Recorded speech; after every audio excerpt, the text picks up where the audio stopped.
Met 2026 om die draai begin ons almal werk aan daai nuwejaarsvoornemens.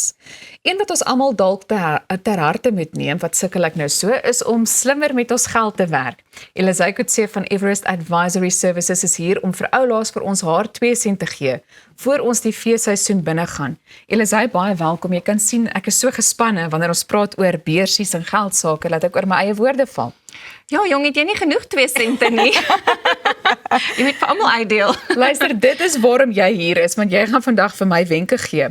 Wat is die grootste gedragspatroon wat mense se finansiële sukses saboteer? En hoe kan 'n mens dit vroeg genoeg herken? Weet jy, die grootste ding is natuurlik om te dink, weet jy wat, ons nog tyd oor, ek gaan nie nou nie, en ek weet ook nie wanneer nie, en dan wag hulle natuurlik vir die regte tyd ook. So dis nooit die regte tyd nie, begin net vandag. Dit is eintlik maar die kort en die lank. Moenie dit uitstel nie, want van uitstel kom afstel op die einde van die dag. En as jy jou oë uitvee, as jy op aftree ouderdom, 55, jy het dalk nog 10 jaar oor, en dan besluit jy ewe skielik, ek kan nie ophou werk nie, ek moet dalk werk totdat ek 80 is. Ja. So dit is baie belangrik. Moenie jouself saboteer nie. Ja. Definitief. Watter ou finansiële raad werk eenvoudig net nie meer wanneer 'n mens kyk na 2025 se werklikheid nie? Die een ding wat ek al baie gesien het, mense neig daar is om hulle verband so gou as moontlik af te betaal. So die norm daar buite is dat jou verband die laagste rentekoers het. So ja, dit is 'n 20 jaar termyn of 'n 15 jaar termyn, as jy nou die rente moet optel in rand gewys, is dit meer, maar die rentekoers is die laagste. Dis gewoonlik prima minus wat ook al wat jy beding het met jou bank. So as jy kyk na jou korttermynskuld, soos jou kredietkaart is gewoonlik die hoogste rentekoers, betaal dit die eerste af. Dan kom jou kaarskuld en dan jou persoonlike lenings, al daai tipe van goeders. As jy jou kan bekostig om jou verband bietjie meer af te betaal, ja, jy spaar in rente en moet net nooit jou akte oordra en met ander woorde jou verband kanselleer en daai tipe van ding oorweeg nie, want jy kan altyd skuld maak teen daai goeie rentekoers wat jy beding het met jou bank op die einde van die dag. So dit is nie noodwendig altyd die beste ding om jou verbandlening af te betaal nie. True, dit is baie interessant. Is daar miskien 'n finansiële mite wat uitstaan wat selfs ingeligte mense glo? Diversifikasie beskerm jou en dit is definitief 'n waarborg. Nee, dit is nie. Jy kan baie goed gediversifiseer wees en as die markte val, dan val jy saam. So, as ek moet voorstel, wanneer jy diversifiseer, moenie net in jou portefeulje in 'n gebalanseerde fonds diversifiseer nie. Kry vir jou ander tipe bates ook, soos eiendom wat jy byvoorbeeld uitverhuur. Daar kan jy natuurlik ook nie so goed beskerm wees as 'n huurder wanbetaal of as jy weet daar dalk 'n ramp gebeur of wat ook al, of jy het ook nie eers huurders wat jou plek wil besit nie.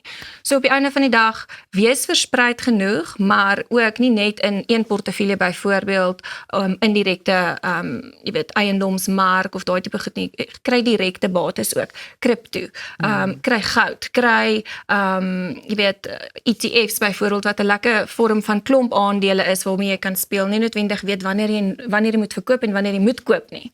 So jy weet diversifikasie, ja. Goed, nou iets waar ons gereeld gesels is aftrede, want dit is 'n baie belangrike onderwerp. So hoe het mense se siening oor aftrede die afgelope dekade verander en hoe moet iets soos finansiële beplanning aanpas in die proses?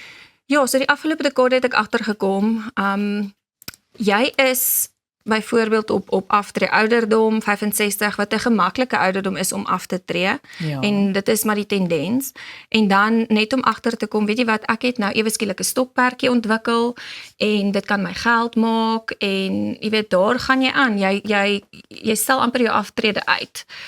Jy weet, dit is meer na 70 geneigd en veral mediese dokters ook. Hulle geniet wat hulle doen, hulle skuld ook net af met hulle ure, maar as jy weer sien, dan staan jy voor 'n 80-jarige dokter en hy is nog heel competent om jou te sien en jou te diagnoseer en dalk op jou te opereer ook.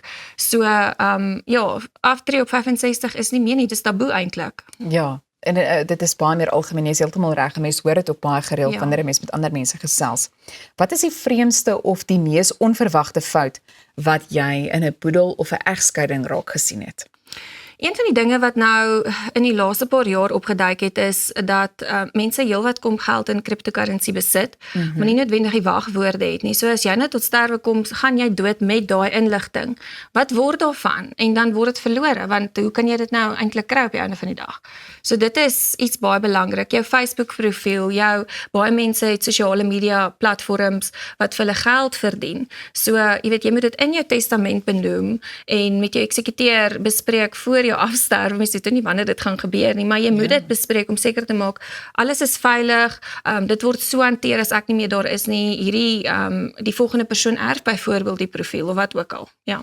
Goed, watter emosionele verskil sien jy die duidelikste tussen jong en ouer kliënte wanneer hulle oor geld praat?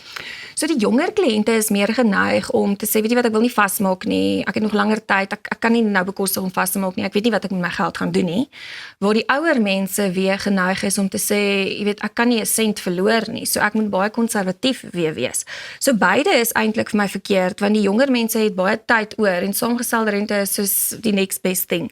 Jy kan nie bekostig om nie saamgestelde rente te verdien nie. As jy die syfers met mekaar moet vergelyk, dan kan jy agterkom, jene, daai R500 wat ek nou afstaan, breek nie die bank nie, maar dit is my baie meer werd as ek 60 of 70 dalk is. En dan die ouer mense natuurlik om net in konservatiewe bates te belê. Met ander woorde, hulle klop nie inflasie nie. So dan hol inflasie jou weer in. So jy weet, dit is nou maar die verskil in die twee, ja. En watter nuwe risiko of tendens in 2025 dink jy word heeltemal onderskat? As ek moet kyk na mediese sorg en tegnologie veral, ek dink daar speel 'n ander tipe inflasie 'n rol. Dit is ongelooflik, dit is 10% plus. En mense kan dit nie bekostig nie. So belê daarin en maak seker jy's op die bol en maak seker jy verstaan en lees op en verryk jouself met daai tipe van goeders, want dit gaan definitief jou sak bietjie kleiner maak hoe ouer jy raak, ja. Ons het nou so 'n minuut oor, maar as daar een vraag is wat mense eerder aan 'n finansiële beplanner moet vra, wat sou dit wees? Of wat moet dit wees? Ja, wat moet dit wees? Dit sou wees, volgens my, is weerstaan jou belegging slegte tye ook. Hoe beplan ons vir die slegte tye ook? Ja, dit is 'n negatiewe ding om aan te dink, maar op die einde van die dag dan weet jy wat kom, jy weet wat om te doen, jy weet wat wag vir jou. Ja. En dit is waarvoor Everest Advisory Services daar is. Baie dankie. Ek wil amper al sê dankie vir al die finansiële wenke wat jy vanjaar met ons kom deel het. Dis 'n plesier, dis lekker om hier te wees. Ons sien uit na volgende jaar, sommer reeds. Baie dankie Elise. Nou daar het julle dit. Wenke vir jou beursie, maar stook solank die kole, want kan jy nou meer net hierna deel ons 'n paar braaiwenke. Ek hoop Pita is gereed daarvoor. Jy kyk na Goeiemôre, Good Morning. Ons is nou weer terug.